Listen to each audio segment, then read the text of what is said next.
Hello, welcome to LearnSigns.com. This is lesson number 11.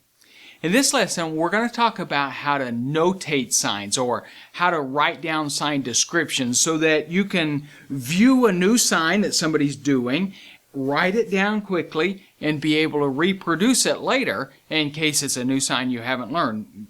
You're probably in a sign language class. If this is the only lessons you're taking, you have a teacher here that is teaching you, and so you get a chance to see what I'm teaching. But there are sometimes you'll be in a class where the teacher will use signs that they're not necessarily teaching. Maybe they're talking with a deaf student, or maybe you have a deaf teacher and they're working through an interpreter. And sometimes they'll use signs that you don't know or signs that they're not necessarily planning on teaching. If you had a way to be able to write those signs down quickly, then you could learn many more signs than what is being taught in the lessons. And so this is an important way of important information to know so that you can get new signs, learn new signs that aren't being taught by your teachers. Or maybe you have some deaf friends that you're seeing talk between themselves, and you could write down the description of the sign. And you don't have to be an artist for this. You don't have to be able to draw a description of the sign. You can just write it down quickly. And so here's some things that you can do, some things that you can learn on how to notate signs quickly. You already know some basic hand shapes. You know the alphabet. You know some basic general signs. So now you've got enough signs and enough information that you can build new signs with that. For example, you know the sign for mother. It's the 5 hand. So you're using the number 5, what we learned earlier in the lessons. You already knew the number 5, and I just said when we learned the sign for mother, I said you take your 5 hand and you place it on your chin. Well, if you saw somebody do that, you could write down quickly, oh, they put their 5 hand on their chin with the thumb touching their chin. What does this mean? And then you find out what it means. You could do that just very simply by writing down the elements you know, the 5 hand or the A hand for girl. You can use those elements that you already know to build new signs. So let's talk about the 5 basic elements of each sign. Every sign will have these elements. Some are more important than others in signs, but they all basically have 5 elements. Number 1 is the hand shape. Hand shape. Now, the shape of your hand needs to be distinct.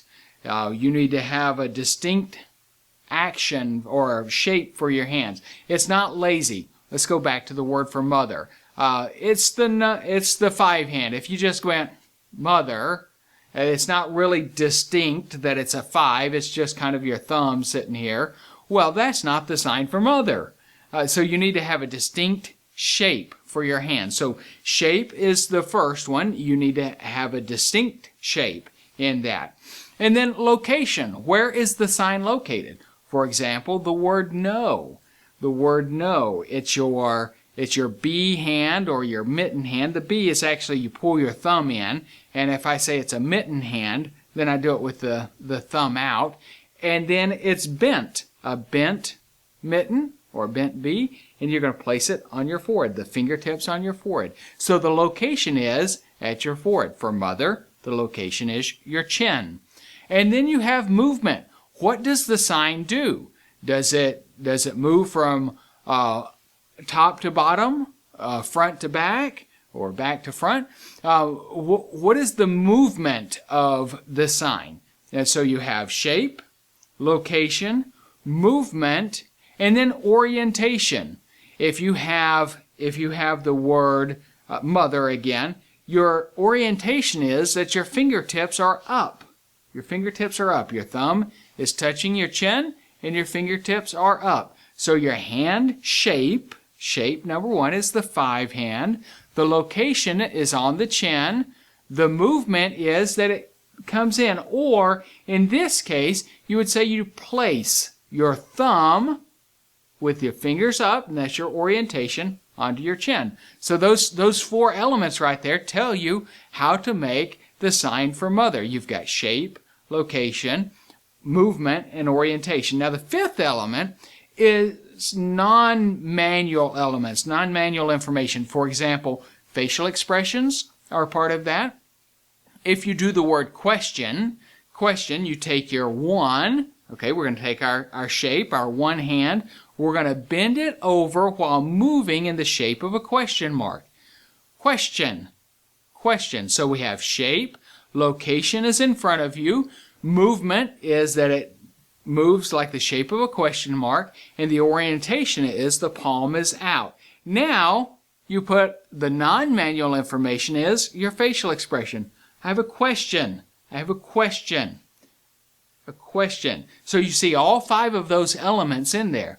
Now, when you learn new signs, when you're seeing other people sign and learning from your teacher, then you can take quickly and write down, okay, to do the word question, here's my description. It's got a shape, it's got a location, it has movement, it has an orientation, palm left, right, up, down. It has non-manual information, so things that don't pertain to the hands. Maybe there's a shoulder shrug that goes with it for a sign. And so that would be your non-manual information. Those are your 5 basic elements for each sign. And so you can take the real basic hand shapes that you already know, your alphabet, your numbers, other signs. You already know mother, so now father, you do the same thing except you do it at your forehead. Father, mother, father. If you already knew mother, then you could quickly say, well, it's just like mother except it's at the forehead instead of the chin. And so that helps you with your telling the location. Everything else is the same, but the location is different. So try to think through those real basic 5 elements there when you go to notate signs, when you go to write signs down.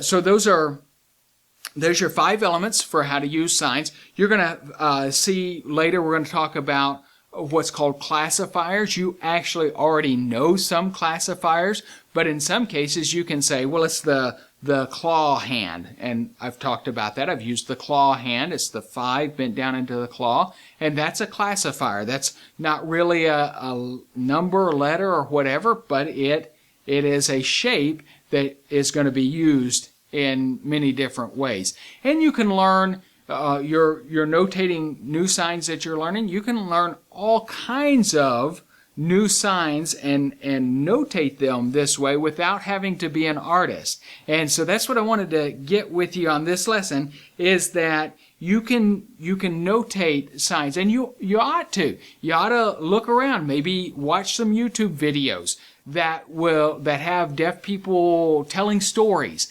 And there's many deaf stories that you'll see on YouTube that you can find that are great stories, and maybe you don't know this sign. Well, write it down. What was the shape that was used here, and how did they do this? And then you can learn many new signs by doing that, by writing things down and practicing them. Of course, it's helpful if you already know what the sign is, and then you can write it down and practice and learn. When my wife and I lived in South America, we were learning Argentine Sign Language.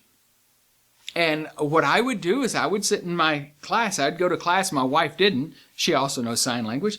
I would sit in my class and I'd notate all these signs that I would learn in class, and I could go home and reproduce every one of them perfectly because of knowing these 5 elements for each one of the signs and writing it down so that I could reproduce it faithfully and clearly for her. So make sure that when you write these signs down that you write down those 5 elements, and then make sure you reproduce those signs properly. Let me just say a word about orientation.